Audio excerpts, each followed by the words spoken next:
This one stings. Busch Gardens Tampa Bay recently announced the impending closure of its oldest operating coaster, Scorprion. This surprising news seemed to come out of nowhere. The short notice announcement left fans with under 2 weeks to get their final rides on Scorprion. It was a milestone coaster for many locals and enthusiasts, and more than just a sentimental attraction. Let's take this opportunity to look back at the ride's history, its legacy, and the reality of its closure. Here are my park perspectives. Busch Gardens Tampa Bay is one of Florida's most established theme parks, predating Walt Disney World. In the late 50s, Anheuser-Busch opened its Tampa-based brewery and tropical gardens. The property grew over the coming decades, adding scenic attractions and exotic animal exhibits. The beautiful leisure park gained a more thrilling side in 1976 with the addition of its first roller coaster, Python, which was one of Aerodynamics' innovative corkscrew models. Approaching the 1980s, Busch Gardens, the Dark Continent, as it was known at the time, was attracting millions of guests per year. The park emerged as the Sunshine State's second most popular tourist destination, with Walt Disney World of course being number one. Anheuser-Busch continued investing into the promising theme park. In 1978, Busch Gardens unveiled its $12 million plans to build an all-new themed land called Timbuktu, featuring amusement rides, a 1,200-seat fest house venue, and retail locations set to open the following year. Busch Gardens hired European roller coaster manufacturer Anton Schwarzkopf to build the land's headlining attraction. Schwarzkopf, in collaboration with designer Werner Stengel, revolutionized roller coaster design by introducing the first modern vertical loop and the concept of heartlining for a smoother ride experience.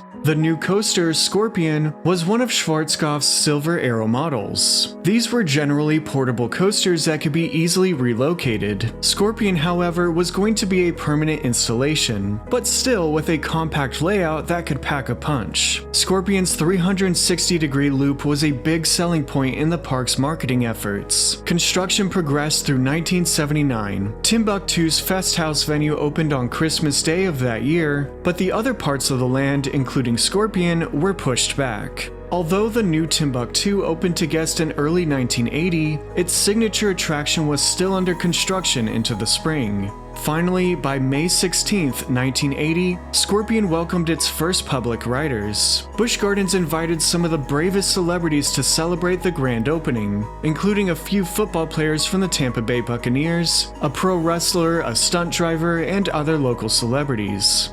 Scorprion reached a height of 60 feet at its peak, pushing just over 40 miles per hour while tearing through a nearly 40-foot tall vertical loop. The ride experience ended with a forceful downward helix, spiraling 3 times into the brake run. Riders rolled into the station after experiencing 3.5 Gs of intensity across over 1,800 feet of track.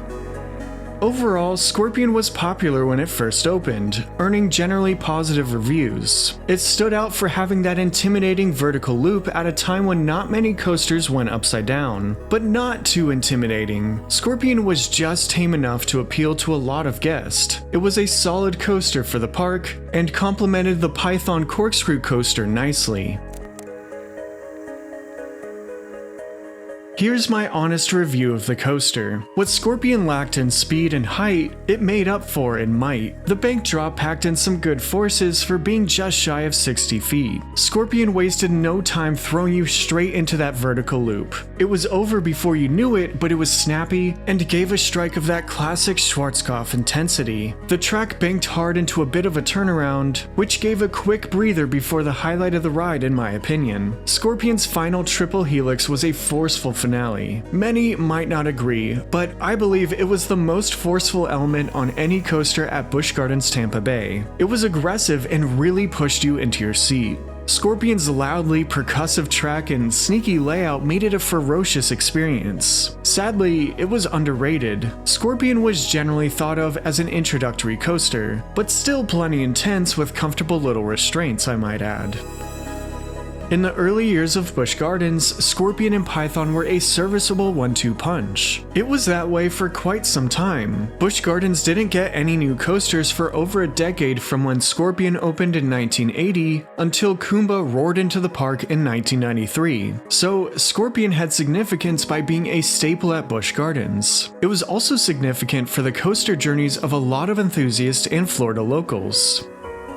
A lot of people have the honor of calling Scorpion their first upside-down coaster. That is a huge milestone for a lot of kids and theme park goers. That was the case for me too. Scorpion was my first upside-down coaster. I clearly remember as a tiny kid riding Scorpion with my mom and how scared I was to go through that loop. I was bear hugging that little lap bar through that little loop like my little life depended on it. In that moment, that loop felt as tall as a skyscraper. In that brief second I was upside down felt like an hour. It turned my whole world upside down for the better. Scorpion was my stepping stone to bigger and better coasters. That's the reason I'm here right now talking about it and still riding coasters to this day. Every ride I've taken on Scorpion since has reminded me of that moment. The concrete queue house, the covered wooden bridge leading to the station, and hearing the safety announcements over the PA system all struck me with comforting nostalgia of how much this coaster has meant to me. Even if the coaster track finds a new home, it won't be the same without these little details. I'm sad these physical reminders of my journey as a theme park fan are gone for good, but I'll always have the memory. You can take the coaster, but not the memories. I'm telling this story not because it's all about me, but because a lot of you have similar stories, whether on Scorpion or another coaster.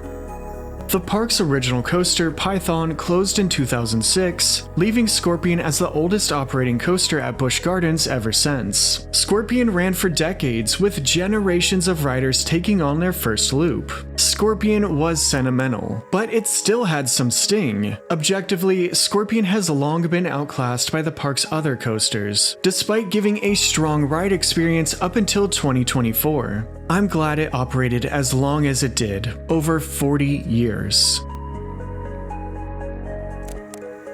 Schwarzkopf, the manufacturer that made Scorpion, has long been defunct. That generally makes maintaining these attractions more difficult than a modern coaster. Unfortunately, a few Schwarzkopf coasters in other theme parks have resulted in tragic accidents, such as derailment. I won't get into the details here out of respect for those involved. I'm not saying Scorpion was an accident waiting to happen, but this topic is worth mentioning with any Schwarzkopf coaster. I'm thankful Scorpion never got to that point, and I'm confident Busch Gardens took good care of the ride so it was fully safe. Scorpion's ongoing maintenance may have been a consideration for its removal. I'm not here to speculate anything further than that. Make no mistake, Schwarzkopf manufactured some incredible coasters for its time. These are historic attractions. But Schwarzkopf coasters are closing one by one across the theme park world. Many are getting up there in age and probably reaching the end of their service lives. That, along with growing concern about reliability, Schwarzkopfs are becoming a bit of an endangered coaster type.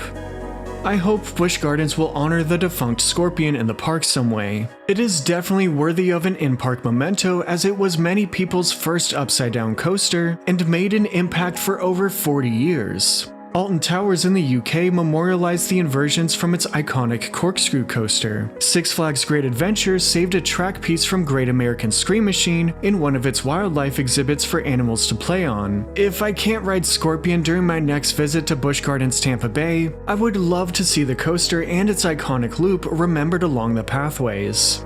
Pantopia, formerly Timbuktu, is a nearly unrecognizable area now, with sand serpents removal years ago, and now Scorpion crawling off into the sunset. A new family coaster, Phoenix Rising, now neighbors Scorpion's former location. It's a more modern attraction that will hopefully create as many memories as Scorpion did. Pantopia is a colorful area, opening up whimsical possibilities for Scorpion's unannounced replacement. As Scorpion operates for the final time on September 2nd, 2024, it becomes only the fourth defunct coaster in the park's 60-plus year history. It had a good run. Kumba now takes the torch as the park's elder coaster. Hang in there, Kumba. Busch Gardens, in the announcement of Scorpion's sudden retirement, also promised future thrills. No news yet what that may be. We'll have to wait and see what the park has planned for this opportunity. But one thing is for sure, Scorpion left behind a stinging legacy of memories. Thanks for watching, and special thanks to the Storybook Amusement patrons for making videos like this possible. Shout out to the producer credits, Parallel Discover, and Nick E. If you enjoyed this video, I'd appreciate it if you give it a thumbs up and consider subscribing if you'd like to see more. For exclusive content, join the Storybook Amusement Patreon today for as little as $1 per month. Thanks everyone for watching.